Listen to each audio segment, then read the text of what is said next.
Hey kidlets, we are going to take a look at the word problems for 13.2, the exponential decay. Remember that we are still working on y equals a times b to the x, but of course if it's a decay, that b value is going to be some sort of fraction or decimal between 0 and 1.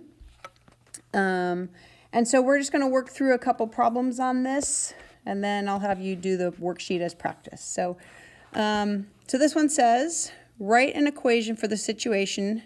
So write an equation first, and then find the value after 4 years. So the value of a new car is $30,000, and it decreases at a rate of 13% per year. So again, we're starting with y equals a times b to the x power.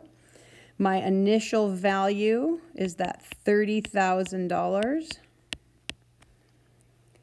B, what is b? It decreases, so 100% minus 13% is going to give you 87%, or 0.87 to the x power.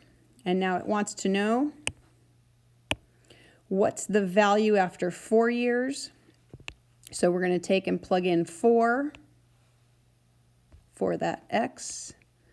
Y equals 30,000 times 0.87 to the 4th power. Again, depending on which calculator you're using on this, you may want to go 0.87 to the 4th power, then multiply that answer by 30,000. And do that real quick.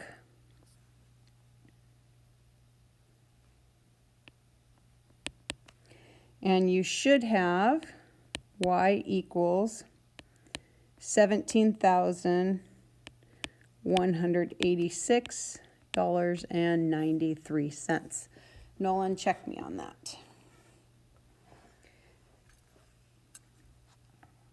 Okay. Oh, sorry. I didn't realize I had the screen so small. Okay, and another example. Write an equation for the situation, and then find the population in 2020. So it says in 2000, the population of a town was 125,000 people. It's decreasing at a rate of 3% per decade. So that's, again, 1 minus 0.03, or 100 minus 3 is 97%. Your decimal's 0.97. So my equation is going to be y equals 125,000 times 0.97 to the x power. Now here's the trick. You got to know what to put in for x, because we're not going to plug in 2020, right? That's when we want to know, but there's a couple key pieces of information here for us. So it's 3% per decade, and again, a decade is, of course, 10 years. So from 2000 to 2020, how many years is that for start? Okay, that's going to be 20 years. So how many decades is that? That's 2 decades. And so what we're really going to plug in is y equals 125,000 times 0.97 to the 2nd power, because that's 2 decades. And if I go ahead and do that, the answer I get is 117,612.5. Yeah. What is that? A leg and an arm? Not really sure. So we want to round that into whole people, which is 117,613 people, right? We have to make sure the answer makes sense. Okay, this one is not on your note packet, but this is just another real life example of exponential decay. So a person takes a 200 milligram dose of Advil, okay? Its half-life is 2 hours, and a half-life is the amount of time it takes to have half the amount of dose left in the body, or get rid of half the amount. So write an equation and find out how much will be left 12 hours later. So, yep, y equals a times b to the x. What's my initial value? Well, how much Advil did I start with? Y equals 200. B is going to be, what's my decay factor? It's a half, right? I'm leaving half of it.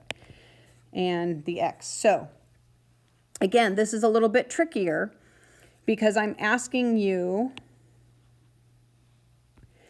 how much is going to be left 12 hours later, but I've also told you a half-life is 2 hours. So the way I have it written, I need to look at in 12 hours, how many half-lives will I have had? Well, since a half-life is 2, 12 hours divided by 2 is 6 half-lives. So I would say y equals 200 times 1/2 to the 6th power. And hopefully that's 3.125 milligrams. Now there is another way you can do this. Doesn't matter to me which way you do it, but I'm going to show it to you. Instead of writing it like this, you can say y is 200 times 1/2 to the x over 2. And why did I say x over 2? Because the number of hours divided by 2 is the number of half-lives. If a half-life were 3 hours, I would take x divided by 3. If the half-life was 4 hours, I would take x divided by 4. If that's the case, then I can plug in and say y equals 200 times 1/2 to the, shocking, 12 over 2. So y equals 200 times 1/2 to the 6th, which gets us back to the same answer. It just depends on whether you want to set up your equation so you have to remember how many half-lives are there or think about that separately, or if you just want that to be solved as part of your equation. Both ways work. Again, as I always say, there's more than one way to do stuff, and the best way to do it is the way that works for you. Okay, that's all for this one, and your homework is going to be to do the worksheet that I will have posted. And as always, if you have questions, let me know.